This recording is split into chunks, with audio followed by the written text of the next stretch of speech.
Good afternoon, everybody. This is Blue Table Talk. I'm your host, Deborah Jones. And tonight we have a special guest, someone who I haven't seen in years. So we're gonna bring him on later. But before I bring him on, I am just honeymoon happy and just tickled pink because of BU Timberwolves. They're celebrating the state championship basketball team tonight at Memorial Stadium. And way to go, guys! Y'all did an awesome job. God bless the coaches, the team itself. God bless the principal, Dr. Papillon, and everyone who's involved in the Timberwolves win. Our hats goes out to you. Right now, they're doing the parade, and after the parade, they're gonna have a pep rally at 7 p.m. So if you want to go out there, go out to the Memorial Stadium and watch. Get in touch with the BM Beaumont United Timberwolves. I said Beaumont United Timberwolves because they are doing it tonight. Okay, God bless you guys, and great. Thanks for bringing that win to Beaumont, Texas.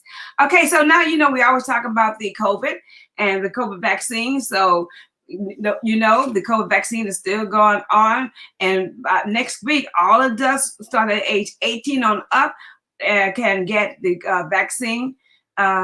And I know at Port Arthur they're open to 8 p.m. I don't know about what time the Beaumont offices are open, but you can start getting your vaccine now.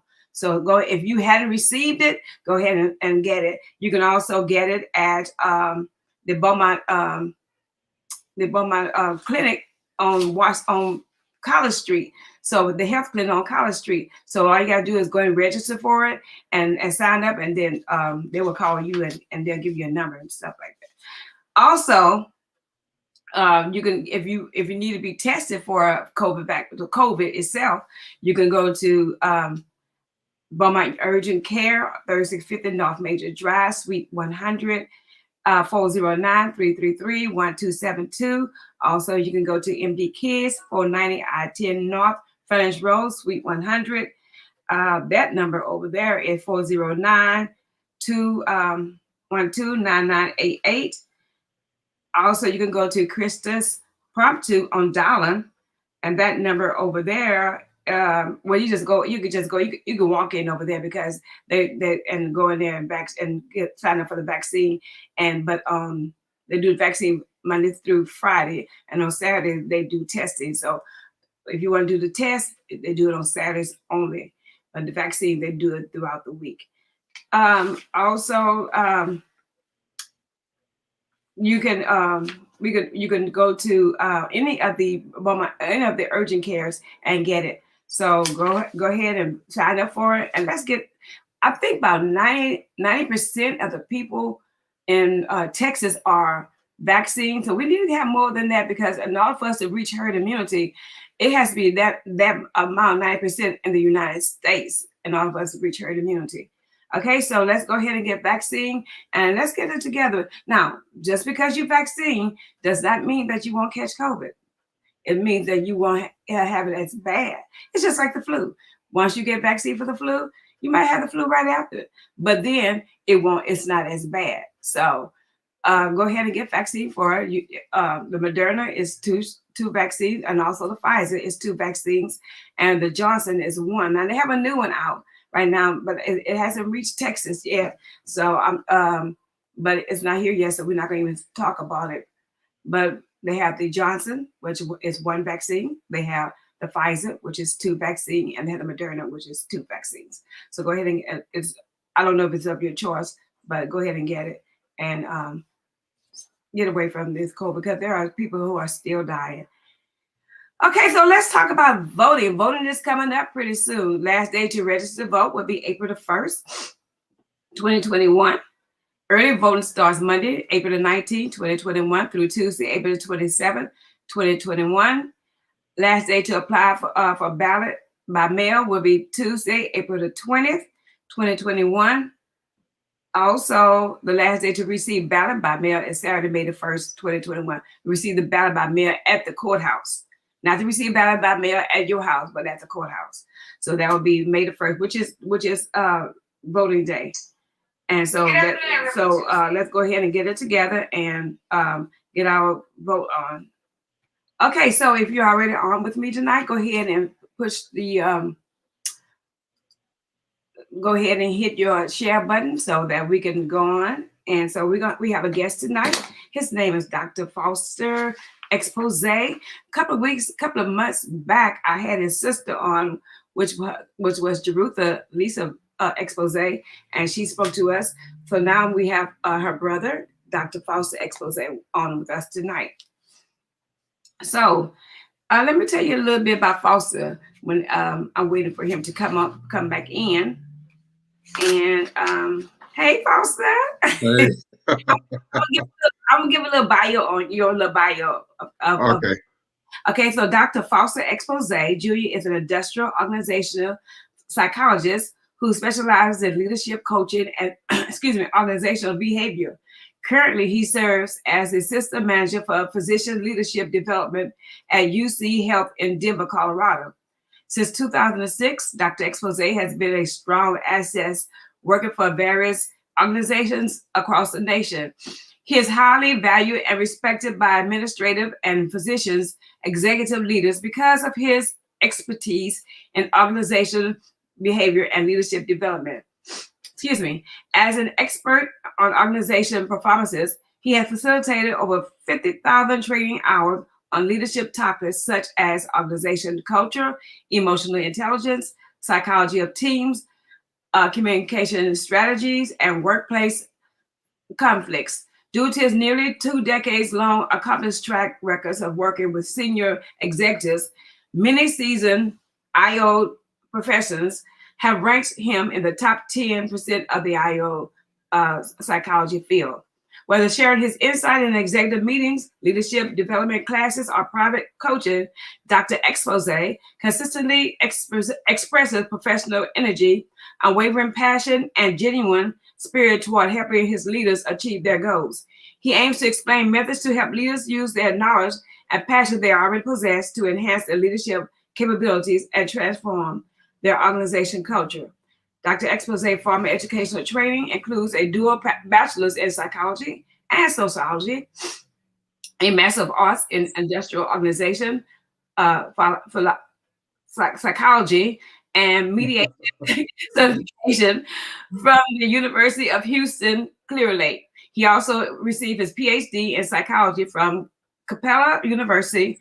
He is a graduate from the Physician Coaching and Neuro Leadership Institutes, where he received certification from physician development and brain-based coaching. He obtained his profession certified coach certification from the International Coach Federation, ICF. In his spare time, he enjoyed photography and travel. Yeah, I remember when you was a photographer. You still doing I still do it. that? Wow. I can't take my picture because you know I like to take pictures. I good to know you, Foster. It's good to see you. Thank you for having me on. Man, I've been knowing you so long.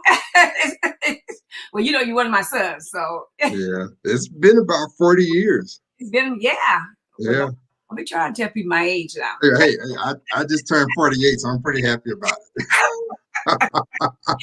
So, so tell a little bit about yourself. I know I read your bio, but give me a little synopsis about yourself, just a little bit. Sure. So I'm the youngest of three. I was born in Mississippi, in particular in Hattiesburg. We moved to Beaumont when I was 4 in 1977. Went to French Elementary, James Bowie Middle School, graduated from Central High in 1991. I did start college at Lamar University for about a couple of years and ended up stepping out for a little while, then moved to Houston to get back into school and start my career. As you mentioned, I do love photography. I haven't done much because of the pandemic, but I have a penchant for skyscrapers. I love Chicago and New York. So I normally go there at least twice a year to those two cities and do a lot of photography. Um, that's really about the gist of it. Yeah, you're a busy man. That's all it is. You're just busy. Yeah. I've been very fortunate to be able to practice work that I do for the last 15 plus years at different parts of the country, from the Northeast down to the South and even up to the Midwest where I am right now. So it's been very fortunate. Yeah. I hope some of the people from Fellowship Baptist Church, where we, where you grew up at, they're watching you and saying, "Yeah, we remember about." Okay, with this shooting that's in Denver, Colorado, with this 21-year-old, how did that affect you guys? How did it affect you yesterday? What did you do to help them out? So, with your Yesterday it was just so surreal, because there's been a couple of instances like that here in Colorado with the mass shootings. But yesterday, it was just like it was the culmination of everything that's been happening to us for the last 9, 10 months, year, if you will. And for me, it just really hit home that all those innocent people lost their lives. boys. Even hit home for me more because right down the street from my house is a King Supers where I shop as well. Although that store in that city is about an hour or so from where I live in Denver, but Mhm. there's a King Super right down the street from my house that I go to on Saturday mornings. Um, because we have hospitals throughout Colorado, UC Health, we do have a branch in Boulder.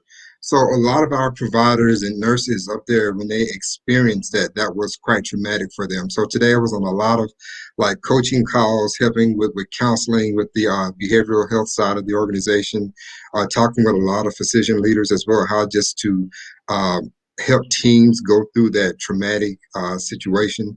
Mercy. um, COVID was pretty bad as well. I did a lot of counseling and coaching during the peak of the pandemic. But yesterday and today, it was just, call after call after call. So it was pretty draining for me today. So when you talk about doing a lot of coaching with that, what are you doing as far as with the people itself?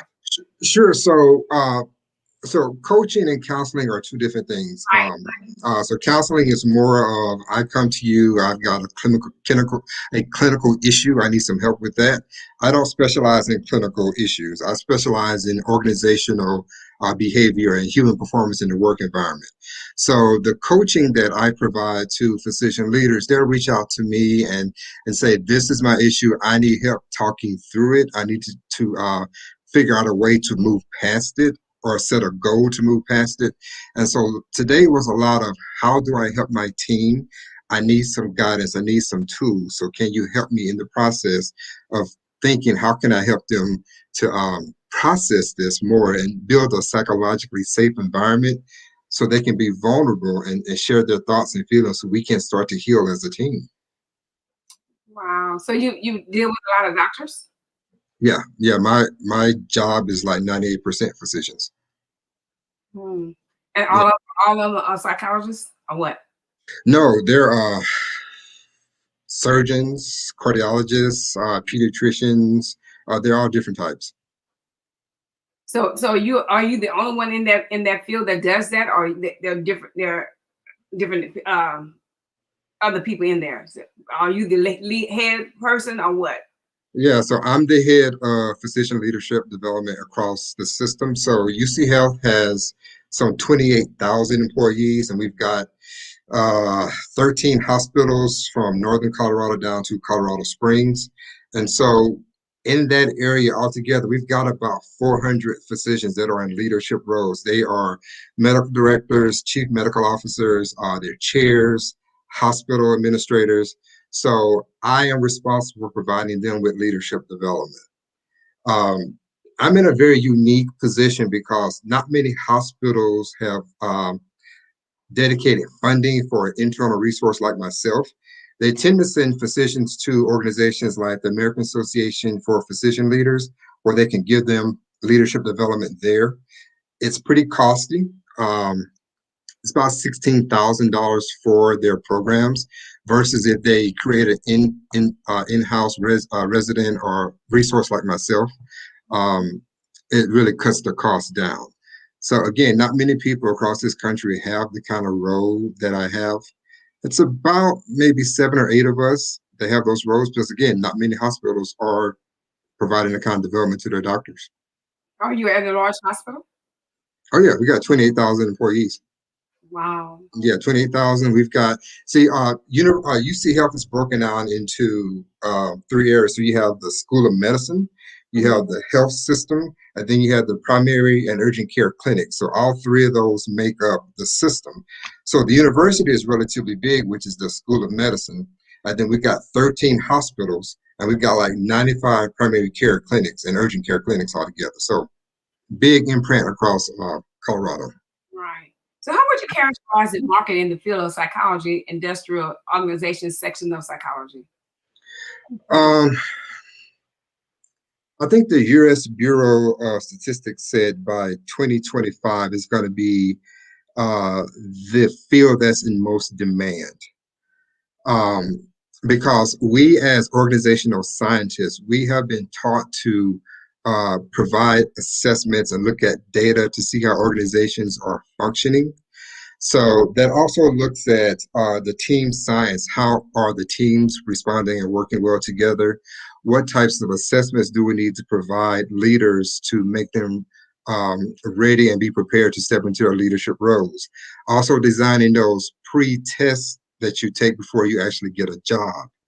So we are those organizational scientists or psychologists, if you will, that understand those dynamics of how organizations function, how they deal with change, how they deal with all the type of trauma that happens across organizations. And it's becoming more and more apparent to organizations that they need to employ industrial psychologists to work for them. Wow. Yeah. Excuse me, let me talk to my viewers. Viewers, look, if you're on here, hit the share button because you guys, this young man is from Beaumont, Texas. I mean, he might was born in Mississippi, but he's Beaumont. School here, elementary, middle, and high school. He's Beaumont. But let everybody see what Beaumont has raised. Okay, so why did you choose to focus on graduate studies in the industrial organization psychology in particular? Oh, that's a great question. So when I was in junior college, I think it was right around 2000, my instructor, Mrs. Cheryl Willard, who was the probably primary psychology instructor at Lee College in Baytown, and I was taking her class on Intro to Psychology. And I was so intrigued by the field because prior to that, I was a business major. Mhm. And so when we finished the semester, she gave me some books to read over the summer. And one of the books was Careers in Psychology. So there's a bunch of different areas in psychology I didn't know about. All I thought of was just, clinical, being a therapist or a counselor. So when I read this book, the one that stood out to me the most was industrial organizational psychology because it dealt with business. And I've always had a passion for how people work together in a work environment, for it to be equitable and safe, for leadership to treat people with respect, because there's a lot of people in leadership roles who do not treat their teams or the team members with respect. Mhm. And so just reading about that, I knew that's the area I wanted to focus. So in 2004, when I started my master's degree, my mentor at that time was Dr. Gloria Pereira, and I can't think of his name. If my tongue slipped out. But there were two of my mentors during graduate school, and they gave me so much information and guidance and books and things to read. They exposed me to so much stuff and different organizations, and it really solidified why I chose to, in essence, not really say I fight for the little man, but for how to really help make the organizations be more effective in how they operate. So say for instance, I had a biology degree Uh-huh. and I wanted to go in that field where you are. Do I still have to go into the psychology part of it? And what? How would? So there are some people that step into roles like organizational development practitioners.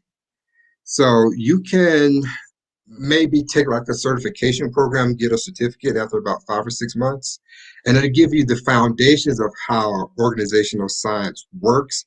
But what would be missing would be that whole psychology piece about the brain behavior and personnel psychology, social psychology, understanding what motivates people and those theories around leadership. So those pieces would be missing for you, but you could probably get some mentoring from an industrial psychologist that may be on your team that can help you. So it's not something that you can't do, but definitely if you wanted to go into that area, I would recommend you go and get a certification. I think the organization is the Organizational Development Institute. I think they're based in Australia, I think.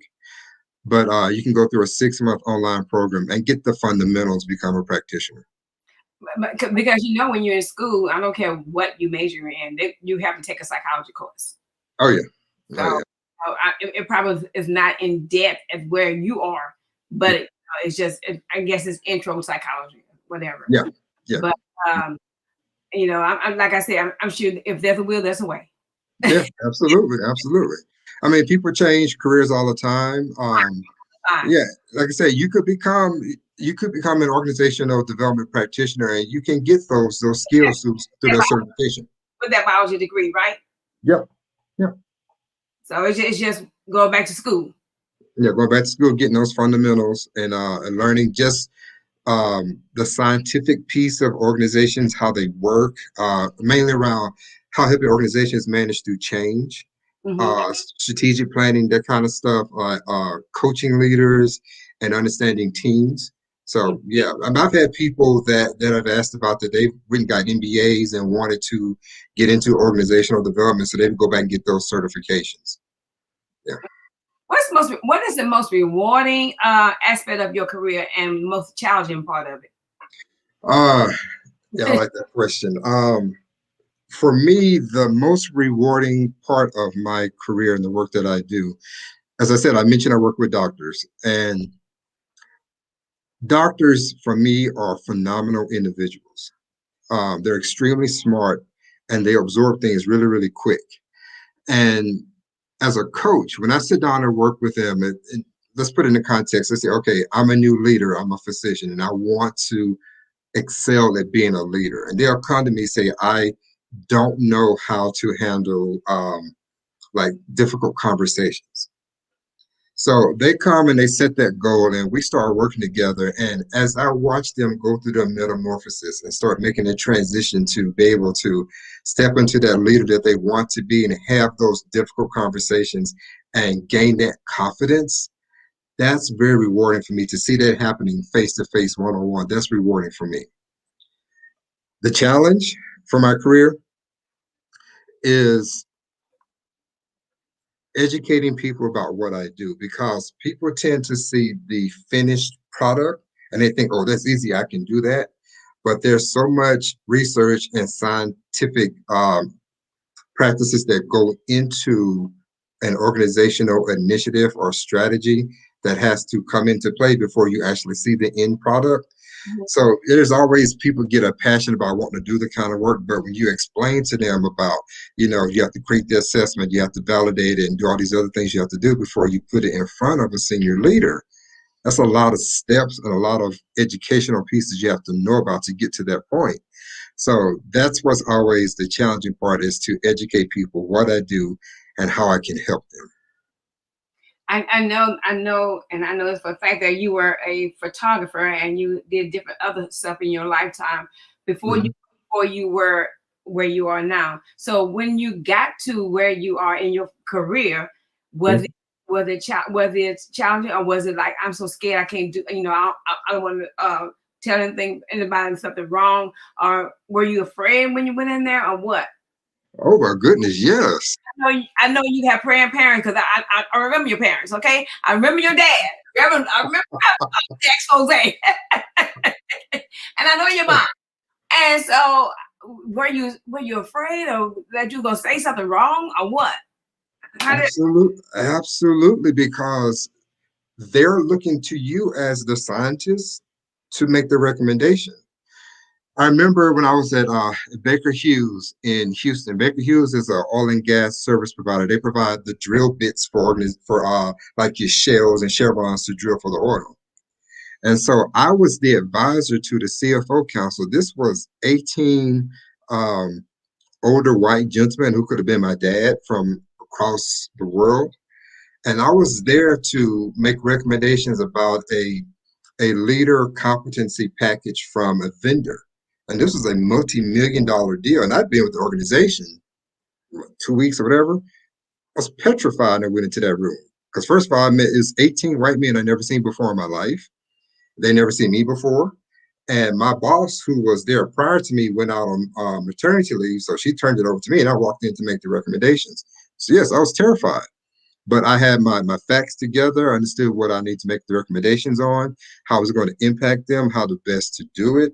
And so I was able to do it. But yeah, as soon as I walked in that room, it was scary because, again, they look to you to make the best recommendations for them.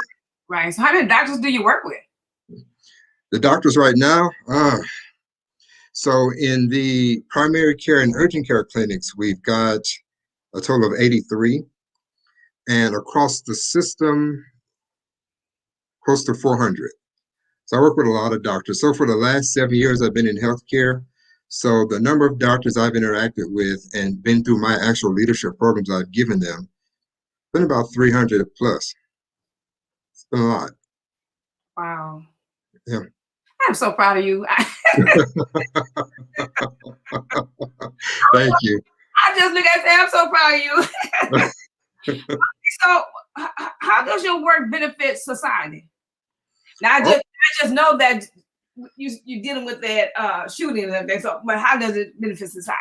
Oh, that's a great question, and thank you for that. As I mentioned before, physicians step into leadership roles, and when they are responsible for either clinics or clinical teams, and also they're still providing patient care, if I have taught them leadership skills, for example, like emotional intelligence, being able to connect with their patients, and also teaching them about diversity, equity, inclusion.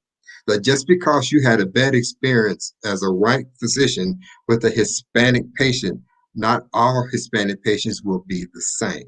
So when you teach them those soft skills, their patient satisfaction scores go up and patient outcomes are better as well. So the work that I do by teaching them how to interact with their patients and their team members more effectively, society benefits because our patients get the best care.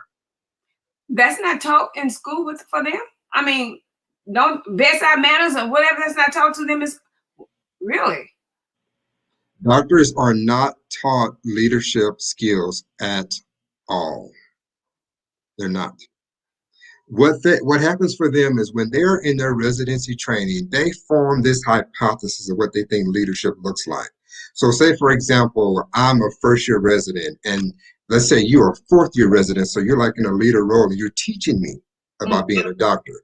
And let's say you are aggressive, blunt, rude, because this is where you were taught and you thought that's the best way to be a leader.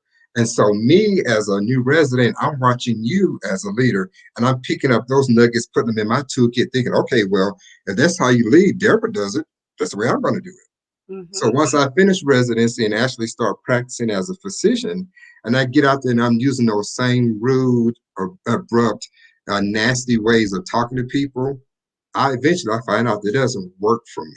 So they're not taught. There's no formal classes that they're giving around leadership and soft skills. And that's an ongoing debate about it needs to be in their curriculum, which it does. Wow. Wow. Yeah. Yeah. But again, they are phenomenal. Doctors are, they get a bad rap and they're phenomenal people. I absolutely love working with them. They are very much appreciative when you provide them with help. And again, a resource like myself is not given to every doctor inside organization. So I'm like a rare situation for them. And they actually reach out for the help. So I like working with them. I think they're great individuals. I love that work. Well, how often do you meet with them? Daily. Yeah, daily, because there's so many of them. Today I had like 5 or 6 calls. Tomorrow I may have 2 or 3, but I also have other work that I do as well in terms of preparing for the leadership programs and stuff like that. But yeah, my boss is the system chief medical officer, so she is over all of the doctors. So all those 2,500 doctors report to her, and she's my boss as well. So after her, it's you. Yeah. And then she's got a whole bunch of other doctors that are like chief medical officers that report to her as well, but she's the main one. So why did you want to start? I know you said you read this book, you went to this teacher, and book and everything, and you say, "Oh, I want to do this and everything. This is what Mhm. organizational leadership." So, is that how your career got started with that? Just in that classroom, or what? Uh, Or listen to this teacher, or what? no, not really. So that was in junior college. So when I went to grad school, when I finished grad school in 2006, my first job was with Harris County District Clerk's Office. So that's the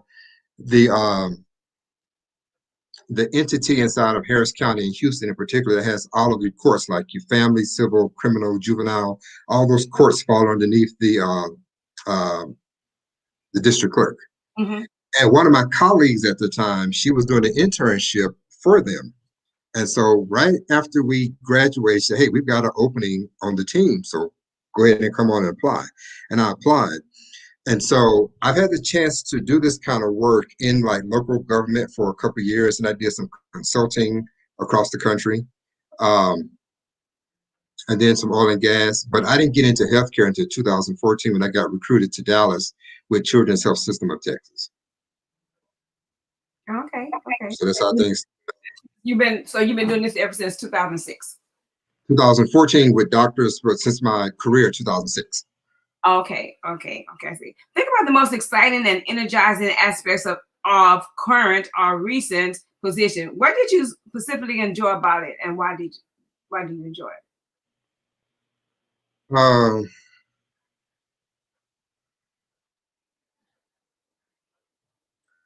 I think it was 2000.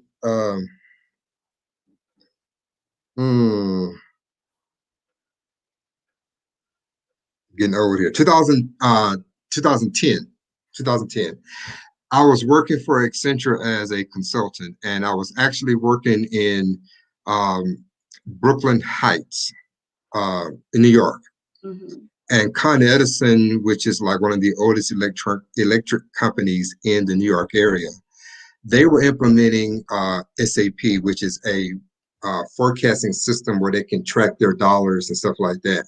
Now, prior to us doing this transformation for them, they were used to, the leaders, I should say, were used to getting their multi-million dollar budgets every year, and they would just spend the money without any accountability. And when they ran out, they asked for more money, and they give them more money. Well, Con Edison found out that they were just wasting more money that way. So SAP will help them to track that the usage of that money and some of the forecasting as well. Hmm. So for me, I came in and I consulted on the cultural change and also some of the training. And for me, what was rewarding about that situation was that I had a chance to work with some very much seasoned leaders for Con Edison and helping them move through that change. That's that psychology piece. It's that growth mindset, that change mindset to move from one way of doing work to a new way of doing it. So connecting with them, learning more about their world because they share with me most consultants come in and just want to come in and tell them what to do. I connected with them. I started to learn their history, what they did, what's the best way to help them as well as support their team members move through this from paper and pencil process to now electronic. So that for me was very rewarding. And I made some great friends with those leaders, and I still am in contact with them today as well. So that was very rewarding for me helping them through that process because when people are the biggest fear, I should say, for them, they've been there for so long. And the first thing that comes in people's mind is, okay, we've been doing things a certain way. Now we're doing everything electronically. Is my job going to be eliminated? That's the first thing that they were being worried about. So helping them manage to get through that was extremely rewarding for me. Okay, so to be honest with you, I'm not in the medical field. Okay, so Mm-hmm. in the educational field where I know your math, I know your social studies, I know all of your basic courses. So when it comes to the medical field, I mean, I have some medical people on here Mm-hmm. that can relate with you on, and I'm learning tonight. You teaching me some stuff, and but I have never heard of an industrial organization psychologist, a certified coach in any aspects. But if you was in education, now I could roll with you, but to see that that exists, but does it exist here in Beaumont? I mean, do they have that in Beaumont or what? Is it only in larger cities or what? No, I mean, there are industrial organizational psychologists everywhere. The funny thing is, it's probably the most unheard of field or study in psychology, but it's one of the oldest ones. It was founded in the early 1900s by Walter Dale Scott and Hugo Munstenberg. They were actual experimental psychologists. And what they wanted to look at is how can we apply psychological theories and principles to the work environment, in particular to managers? How can we help managers be more effective? And that's where the field was born.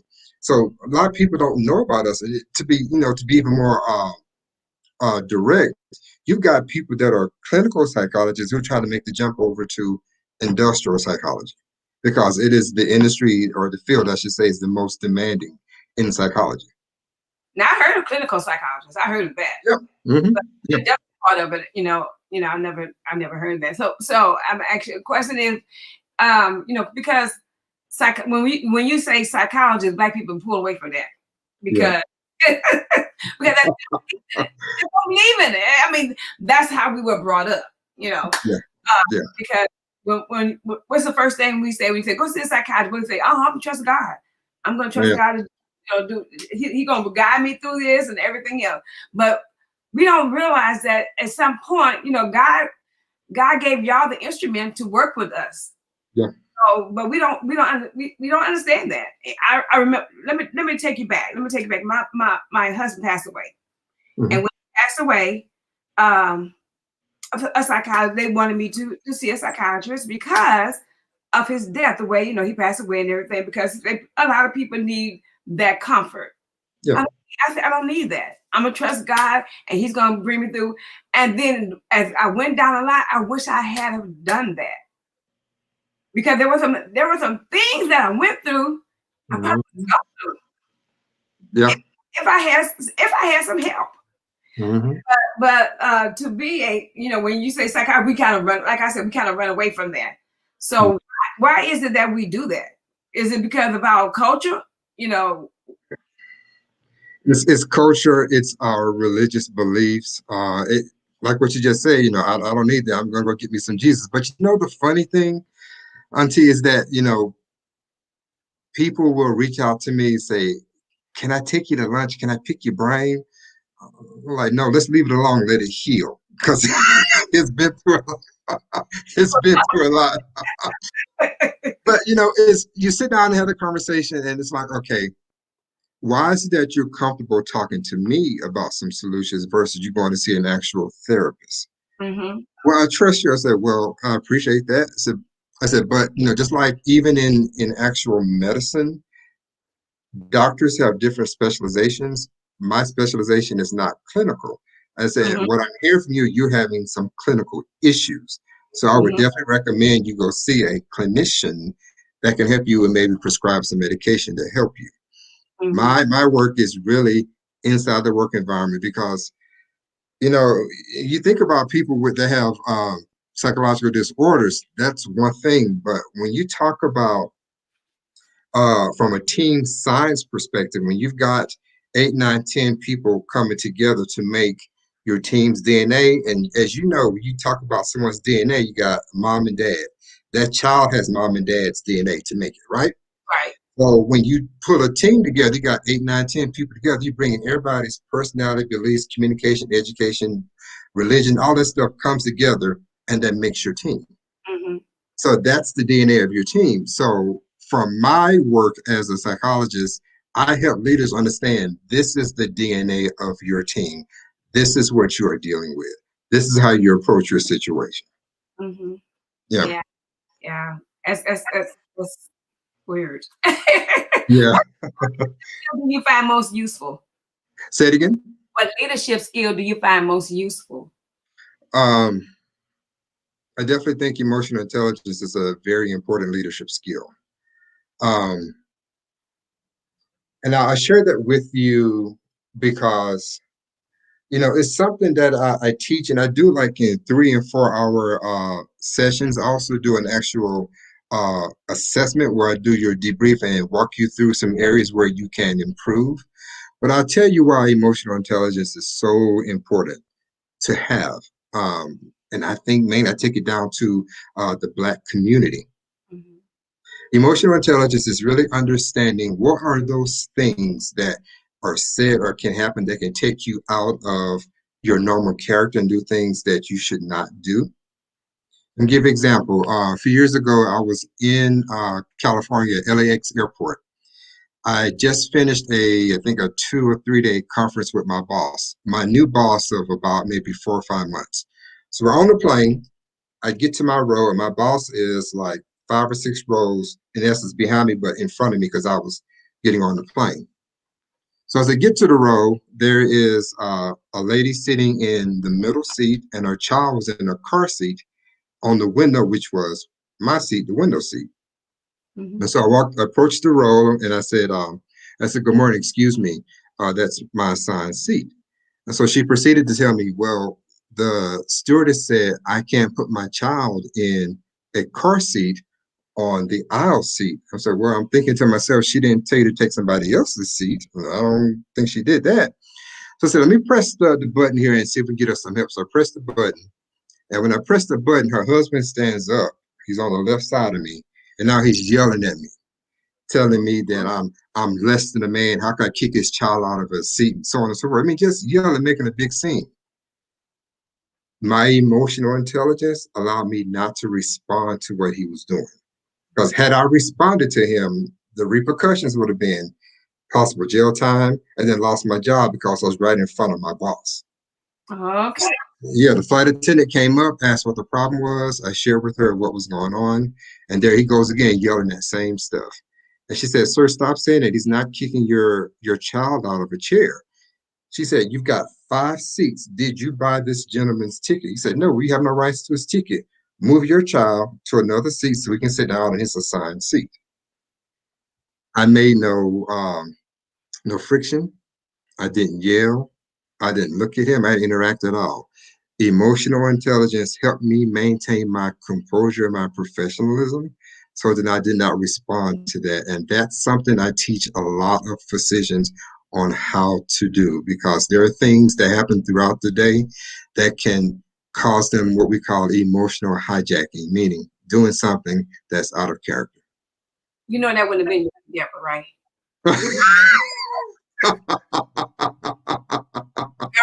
Right? I would have been my seat. That's my seat. And then Yeah, it'll be job or no job. yeah. So how does your degree relate to your job? Oh, they go hand in hand. Go Hand hand in in hand. hand. Yeah, go hand in hand because it's again, organization psychology looks at team science, change management, organizational behavior, leadership. I use stats as well to do my work. I have to have data to be able to say this is what the issues are. The quantitative data provides the numerical piece. The qualitative data comes from when I do interviews and ask those triage questions to get a better understanding. So having those two forms of data, that qualitative and quantitative data, I can make the best recommendation. So my degree goes hand in hand with what I do in terms of work. Wow, that's awesome because a lot of times your degree don't go with your job. You know, you just you can do something else. I mean, it is what it is. Yeah, yeah. Well, mine goes right with it. Thank God. So how did you get your first break? I mean, like we're gonna go back and I know you in the clinical. I'm not clinical, the organization part. But before you went into that part, where were you? What did you do Um, to get to that part of your life? you talking about at school or just at work? After work wise. Um, Well, as I mentioned earlier, my colleague did an internship with Harris County District Clerk's Office. So that was my first break in the field. Now, prior to that, I was just doing, retail jobs, trying to get through school and, just make the ends meet to kind of get through it. That's what I'm talking about. So what did you do? You know, after you graduated from school, what did you do? All while you was in school, what did you go do and then say, hey, this is what I'm going to do? I mean, this is my job now. So Yeah, you did.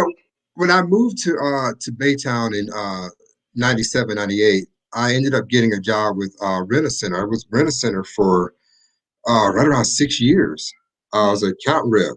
Um, and everyone in the Houston district pretty much knew me. Knew I was going to school, so they were all pretty much very protective of me and making sure that I was having time to study and do what I need to do for school. They came to the graduations and stuff, so they were very supportive of the career, and I still have those strong relationships with them to this day because they became my family once I moved to Houston. I didn't know anybody when I moved to Houston. I had a cousin that's well, she's still there. She's in League City, but people my age, I should say, they became family and very protective. So working for Rent-A-Center for a number of years, and actually I learned a lot about you talking about challenging work. Um, my first week at Rent-A-Center, I went with a colleague to repossess a TV and at that time it was a VCR, TV and VCR and TV stand, and it was on a Saturday morning, and we walked in. These kids were watching cartoons, Oh and I was Lord. just like, I said, "We really gonna take the TV?" He said, "Yeah, they're like 3 weeks behind." I'm like, "Man, I got money. I can pay for it for them." He said, "No, Foster, we have to take the TV because they have not paid for it." So that was hard to see taking that TV out and kids asking like, "Why are they taking the TV? What's wrong, sir?" And then it's like, "Oh man, I gotta get out of here before I start bawling." I know that had been challenging. See those children taking from those children. Oh no. Yeah, yeah. Where was the mom and dad? Because I know they had a shotgun somewhere. You know, honestly, out of all the pickups I did at Rent-A-Center, that was probably one of the nicest ones. Mom and dad were really, really nice. They were just really struggling. Mhm. Um, but yeah, they came back a week later and got their TV and set stuff back, whatever. I took it back to them. But yeah, they were really nice about it. I've had some bad situations when I worked for Rent-A-Center where they didn't want to open up the doors, and I've had threats and stuff like that. But it was interesting. Yeah. You Yeah, you you ready to get into the organization, industrial organizations. yeah, yeah, Look, sit down and let me talk to you about this. yeah, yeah. I You- met a lot of great people um, doing their work, and also for me, from an ethical perspective, um, something about it just didn't sit well with me. For me to take even just a computer or a TV or whatever and send it and take it to someone that I already know is struggling, and they've got to pay $27 a week for this TV or whatever. That's like $100 or something a month, yeah, and they sign up to do that for 3 years. right, right. When and that's just taking advantage of the smaller people, which is why I went into industrial psychology to help people inside the work environment. So that's something I never did like about the job was with exploiting people that were struggling, just trying to have the normal things that we all have in our homes. They had to pay 4 or 5 times as much because they didn't have the credit to go into a regular store and get it. Wow. Are there any organizations that you're in that help you with your career to get where you are? So I'm a member of PSYOP, which is the Society for Industrial Organizational Psychologists. It's a huge network. I'm a member of NASI. NASI is National Association for Health Services Executives. So they were founded in 1969. And the mission of NASI is to advance the careers of African Americans who are healthcare executives, but also addressing health disparities in the community. They really fight with providing education to the community around like obesity, asthma, heart health, exercise, all that kind of stuff. And they help write some of those public policies as well to help underserved communities. So Diabetes, that's what, say it again. diabetes. Yeah, they help with diabetes as well. Just a lot of initiatives. So the home office is in Washington, D.C. We've got 28 chapters across the country. We have one here in Denver. I serve as one of their officers. So yeah, we're actually doing a panel this Thursday night to talk about the vaccine. how we can start to build that psychological safety and that confidence in communities of color to actually go out and get the vaccine. So what do you think about people who have not received the vaccine? I mean, what can you say about that? Well, I I mean, really like that. I like I know that you question. I know you can't make people do whatever, do anything, but give me some insight on that. I look at it. I have to break it down in two ways. So for me, I remember when it first came out, I wanted to wait 5 or 6 months to get the data in to see how things were going. But about a month in, I started hearing reports around people. Some of the side effects, I should say, was Bell's palsy. Mhm. So those are like 7 cases of it, not a whole bunch, just like maybe 7 cases of it, right? And so I talked to my PCP because in 2016, I had Bell's palsy. The left side of my face was paralyzed. Mhm. And so my biggest fear of if I take this vaccine, will it make it come back? Right. So talking with my primary care provider and reading the data and talking to all these tons of doctors I work with, I finally had the confidence to go ahead and get it. And I'm fully vaccinated now. So I think that piece right there is the fear, but then there's also the piece of we always relive what happened with like the Tuskegee experiment of Mhm. what happened with that. Right. Um, and so part of our discussion on Thursday is to talk about those things and help people say, hey, we've got to move past that. This is not only just something that we need to take like the flu shot. This is saving lives. I mean, you see the numbers are coming down in areas that are doing it right. Exactly. Um, so there's a difference in between, if you want to be really direct about it, Mhm. it's do you want to take the vaccine to live or take or not take it and possibly pass away? Because if you take the vaccine, it's not a guarantee you won't pass away, but it does reduce your Right. time possibly going to the hospital or something. Mhm. So it's really building that safe space where people can have those conversations, talk about their fears and thoughts. But we can't use what happened with the Tuskegee experiment and so many of the ugly things that we've had happen in this country.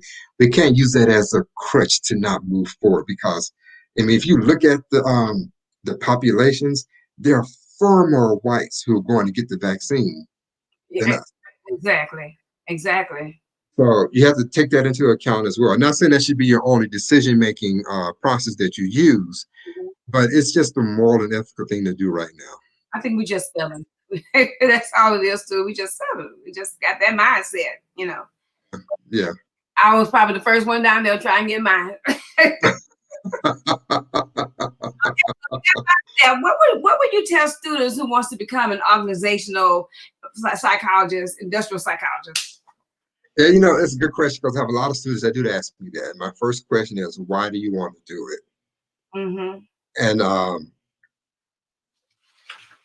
And when they tell me what they want to do or they're not really sure, I said, maybe you should go back and take maybe a couple of psychology classes. Because everybody, to your point, everybody takes intro to psychology. It's a fun class. But as you take more and more of the science, it gets deeper. It takes a lot more studying to understand it. And so I tell them, if you want to get into this, you may want to go back and take a couple other psychology classes just to get more of a feel about the theories and, Freud and Rogers and what all they did in terms of experiments, so on and so forth. So you have a foundational understanding of how the industry works and how you approach the work from a scientific perspective. So I always offer encouragement. Yes, it's great to do, but here are some things to consider if you want to really make the transition into the field. Wow, I appreciate you. I appreciate you tonight, and everybody. We have tonight Dr.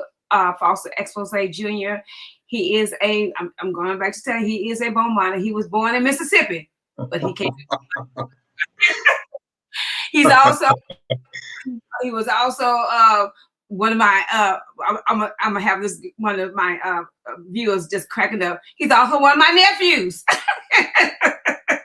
His family was he and his siblings were at our house all the time, and they always, even though he went to fellowship where I went, and Mhm. they called me Aunt Depper. So I Yeah. appreciate you, Austin. I always watch you guys grow up, and I like to bring you guys on my podcast to let other people know, what you have done in your life, Yeah. and you you were awesome. We have some people on here that were fellowship members: Alberta Wright, Cheryl LeBlanc, which is Cheryl Red, ain't Cheryl, and then Ruth. They on here, and so I want to tell y'all thank y'all for visiting us. Adrian is on here also, and so just thank you for being here. So I want to tell my viewers hello, like Barbara. Dolores, hello, Gwen, how you guys doing? Thank you for watching me. And I know you could have been doing something else, like going to BU Timberwoods championship basketball team celebration tonight. So, but you chose to and watch me tonight. We appreciate you, Foster. God bless you. God keep you. It's our prayer.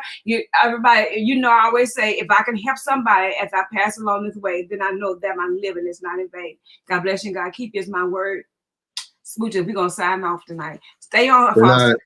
Okay. Good night.